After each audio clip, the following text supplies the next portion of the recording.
Olá, vamos estudar mais um pouquinho da Palavra de Deus. Então vamos lá, meu irmão. Mais um estudo do livro de Jó e eu quero compartilhar com você aqui o que Deus me deu, tá bom? O tema de hoje é o poder do problema, né? Jó teve problema, e um problemão, né? E ali mais problemas vieram quando seus amigos chegaram para ajudar, mas estavam atrapalhando. Mas foi bom porque Jó nos ensina muitas coisas, né? Vamos ver o capítulo 23 do livro de Jó, o versículo 3. E olha só o que está escrito, meu irmão. Ele diz: se eu soubesse que o poderia achar, então me chegaria ao seu tribunal. Então Jó, ele estava tendo problema, meu irmão, e o que ele queria? Chegar diante do tribunal de Deus. Mas para isso ele precisaria saber o caminho, precisaria saber onde Deus está. Mas veja, meu irmão, eu estava meditando quantas vezes Jó ajudou as pessoas, quantas vezes Jó pregou a palavra, quantas vezes Jó orou por alguém, sacrificou por alguém, né? Só os filhos dele a gente perdeu as contas, né? De quantas vezes os filhos dele fizeram errado e Jó sacrificava, né? E aí ele vem aqui falando: se eu pudesse achar a Deus. Meu irmão, será que ele não desconfiava que Deus estava em suas atitudes, suas palavras, as suas ações em favor das almas? Não foi isso que Jesus ensinou? Ama teu próximo como a ti mesmo. O Jó estava praticando e estava querendo encontrar Deus. Deus era com ele, né? E ele vem e declara isso aqui. Eu cheguei à conclusão que ele estava falando isso por causa do problema que ele estava vivendo. Meu irmão, é um problema quando a pessoa começa a olhar para o tamanho do problema, né? Vamos lá no versículo 16.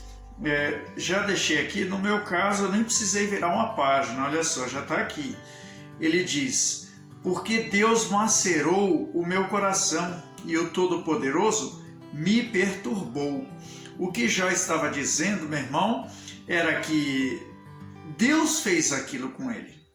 Ora, meu irmão, aí me levou a pensar: se Deus fez aquilo com ele, Deus estava perto. Deus podia ouvi-lo. Mas não era esta a sensação que Jó tinha. Por quê? Por causa das lutas, por causa do problema. E esse é o poder do problema. É de distrair a pessoa. Jó estava distraído com o problema, olhando para o tamanho da adversidade que veio sobre ele, achando ali que era o fim, né? Então ele começava a soltar esse tipo de palavra, né? Então vamos voltar ali no versículo 4, que eu quero tratar com você aqui do que Jó falou. Olha só, Jó disse que não conseguia encontrar Deus e de repente ele fala isso. Isso é que eu quero que você entenda.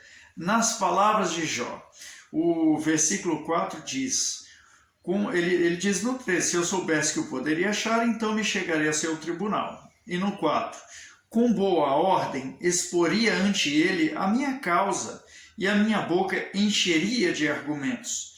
Saberia as palavras com que ele me responderia e entenderia o que me dissesse, né? Ora, meu irmão, Jó ajudando será que ele não estava entendendo o que Deus estava falando? Estava, meu irmão. Você na sua vivência com Deus, presta atenção. Você, às vezes você não chegou diante de uma situação, você falou assim: eu não vou fazer isso porque isso é errado. Deus não gostaria disso. Meu irmão, isso é a voz de Deus falando com você: não peque, né? Mas o Jó não entendia isso. Então ele estava soltando as palavras aqui e já estava sendo usado por Deus de novo, né? Veja só, o versículo 6. Porventura, segundo a grandeza do seu poder, contenderia comigo? Então ele está fazendo uma pergunta. Ele mesmo respondeu: não, antes cuidaria de mim. Olha ele falando da bondade de Deus, da benignidade de Deus. Deus cuida de nós, meu irmão. A palavra diz, sou pobre e necessitado, mas Deus cuida de mim, né?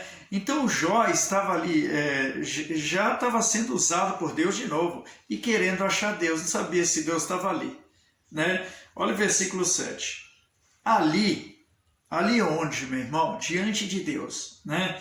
O reto pleitearia com ele, e eu me livraria para sempre do meu juiz. O que o Jó estava falando, meu irmão, é que o reto pleitearia com ele, né?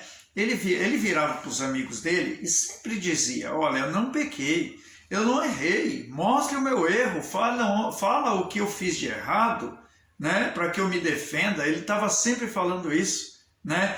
E aqui ele declara isso: olha, se eu achasse Deus, eu falaria com ele: ô Deus, eu não errei, né? O que eu posso fazer para me consertar? Se eu achasse Deus, eu faria essa oração, né? O que eu falo, meu irmão, como Jó nos ensina, né? Quando você tiver com problema, meu irmão, fala com Deus: ô Deus, o que eu posso fazer para resolver isso, para mudar essa história, né? Ora a Deus, fala com Deus. Quando você está orando, você está diante do tribunal de Deus, né? Ali você está diante do seu juiz. Com ele você vai pleitear a sua causa. Se você for reto, aí eu digo para você, não haverá condenação, né? Isto é a índole de Deus, meu irmão. As pessoas não oram, estão perdendo. Deus poderia dar uma saída, mas o que mais acontece é a pessoa ficar olhando para o tamanho do problema, né? Esquece do tamanho do Deus que ela serve. Veja, meu irmão, eu peguei aqui do livro de Gênesis, capítulo 4, versículo 7. Eu vou lá, e eu já deixei marcado, tá? Para ficar rápido para nós. Versículo 7, olha o que Deus disse para o Caim, né? O Caim já estava com o semblante caído. Diante do quê? Do problema. Caim tinha um problema. Ele não entendia como era adorar a Deus. E foi adorar a Deus de qualquer maneira, né? E ali Deus dá uma palavra para ele. Deus não deixa a gente desamparado, meu irmão. Deus deu uma palavra para o Caim. Ele disse: se bem fizeres, não haverá aceitação para ti? E se não fizeres bem, o pecado jaz à porta, e para ti será o teu desejo, e sobre ele dominarás, né? Olha Deus aqui falando para ele: ô Caim, se você for reto, haverá aceitação para ti. Você só teve problema com seu sacrifício. Tudo bem, não deu certo agora, depois vai dar. Faça direito da próxima vez. Haja certo da próxima vez, né?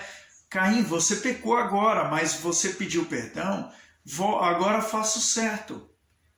Não importa, haverá aceitação para ti. O Caim não aceitou, né, meu irmão?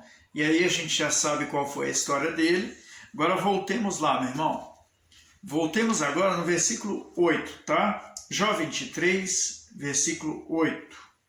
E fala assim: eis que, se me adianto, ali não está.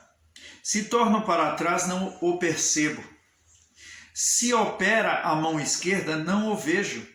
Encobre-se a mão direita e não o diviso. Veja, o Jó estava dizendo o seguinte: olha, eu já procurei Deus e não consegui achar. Bobinho, né? O Jó estava meio bobinho nessa época, meu irmão, porque estava olhando para o problema. Aqui é o nosso tema, o poder do problema. O problema tem o poder, meu irmão, de te distrair. O problema tem o poder de te amedrontar, de fazer com que você tenha dúvida, de fazer com que você retroceda, né? O problema tem esse poder. Por quê? Porque ele não vem de Deus. Deus não arruma problema para você. É o diabo que arruma, meu irmão, né? E o Jó estava tendo problema com nada mais, nada menos que Satanás, né? E o Jó achava que era Deus. E aí, olha o que Satanás provocou, meu irmão. A morte dos seus parentes, provocou o roubo do seu rebanho, a morte dos seus criados, perda de bens, né? A miséria e uma doença que estava sobre o seu corpo todo. E além disso, Satanás provocou em Jó a confusão. Jó achava que era Deus que estava fazendo aquilo, meu irmão, né? Então o Jó, com um problemão na mão, pepino na mão, Ele estava olhando para o tamanho desse problema, né? Ao invés de considerar o tamanho do Deus dele, a benignidade de Deus, né? A bondade. Olha quanto tempo Jó esteve bem e sempre Deus foi com ele, né? E as pessoas são assim, meu irmão. Enquanto estão bem, Deus é com ele. Quando eles estão mal, Deus me abandonou. Esta é a mentalidade do homem. Mentalidade pequena, porque ele está olhando para o problema, né? O que vai acontecer? Ele não vai sair do problema assim facilmente. Vai ter muito trabalho. Mas se ele se vira, olha para o tamanho do Deus que ele serve, Deus pode libertá-lo em 1 minuto. Essa é a verdade, meu irmão. Então aqui, o poder do problema. Amém? Se você ficar olhando para o tamanho do seu problema, aí você não vai enxergar o tamanho do Deus que você serve, né? Aqui Jó ensinou mais uma coisa para nós, apesar de Deus usá-lo, né? E assim é com muita gente. Às vezes Deus usa a pessoa, às vezes Deus guia os passos dela, orienta, prepara tudo, dá livramento, e a pessoa não vê Deus, nem imagina que a bênção que está sobre a vida dela foi Deus que deu, nem supõe, puxa, será que eu acho que Deus está comigo porque ainda não morri, não é verdade? Meu irmão, mas a pessoa passou pelo Covid, passou pelo câncer, passou pela miséria, falta de dinheiro, passou pela escassez, portas de emprego fechadas, e hoje ela está trabalhando, tem uma família linda, e ela não se lembra que tudo isso foi Deus que fez, certo? As pessoas que ela ajudou, que ela deu uma palavra, que ela orou, que ela ajudou a libertar, ela não imagina que Deus era com ela. Em suas atitudes, pensamentos, a pessoa não imagina. Por quê? Porque está olhando para o tamanho do problema. Amém, meu irmão? Aqui Jó nos ensinou mais uma coisa. Amém? Que Deus fale mais ao teu coração, em nome de Jesus. Amém? Deus abençoe.